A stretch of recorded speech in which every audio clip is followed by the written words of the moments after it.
அபி ஏன் இவ்வளோ வந்து பார்த்தீங்கன்னா முட்டாள்தனமா பேசிட்டு இருக்க? அதான் ராகவ் வந்து பார்த்தீங்கன்னா எல்லாத்தையுமே தெளிவா சொல்லி அவன் தான் மன்னிப்பு கேட்டான்ல. அப்புறம் என்னதான் உனக்கு பிரச்சனை? ஏதுதான் பிரச்சனை?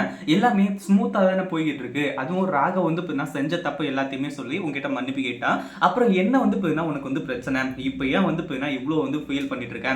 ராகவ் அவ்வளோ வந்து பார்த்தீங்கன்னா உன்ன லவ் பண்றாரு அப்படின்றது எங்களுக்கு ஏற்கனவே தெரியும். உன்னோட மரமண்டைக்கு தான் இத்தனை நாளா வந்து பார்த்தீங்கன்னா இது எதுவுமே புரியாம இருந்திருக்கு. அதுவும் ராகவ் எத்தனையோ முறை உங்ககிட்ட வந்து லவ்வ சொல்லணும் அப்படின்னு சொல்லிட்டு அவர் வந்து நினைச்சிட்டு இருந்தது எல்லாமே எங்களுக்கு நல்லாவே தெரியும் அப்படின்ற மாதிரி வந்து சொல்றது மட்டும் இல்லாம இதுக்கப்புறமாச்சும் வந்து நீ ராகவ புரிஞ்சுக்கணும், வேற வழியே கிடையாது.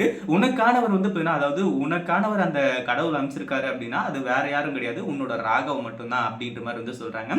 இதை கேட்டு அபி வந்து என்ன பண்றது ஏது பண்றதுன்னு சொல்லிட்டு வந்து தெரியல. அதே மாதிரி நல்லா யோசிச்சு பாரு அபி, ராகவ் என்னைக்காச்சும் வந்து உங்ககிட்ட தப்பா நடந்துட்டு இருக்காரா? அது மட்டும் இல்லாம இத்தனை நாள் கழிச்சு இப்பதான் வந்து உங்ககிட்ட சொல்றாரு இந்த மாதிரி தான் லவ் பண்றேன் அப்படி இப்படின்ற மாதிரி சொல்லி, அதாவது உன்னை பிடிச்சிருக்கு, உன்னை விரும்புறேன் அப்படின்றப்ப வந்து சொல்லி, அப்போ நீ என்ன பண்ணணும்? எல்லாத்தையுமே ஏத்துக்கணும். முதல்ல போயிட்டு ராகவ் கிட்ட நீயும் வந்து லவ் பண்றதா சொல்லி சேர்ந்து வாழ்ந்து குழந்தை குட்டிங்களை பெற்று சந்தோஷமா இருக்கிற வழியை பாருங்க.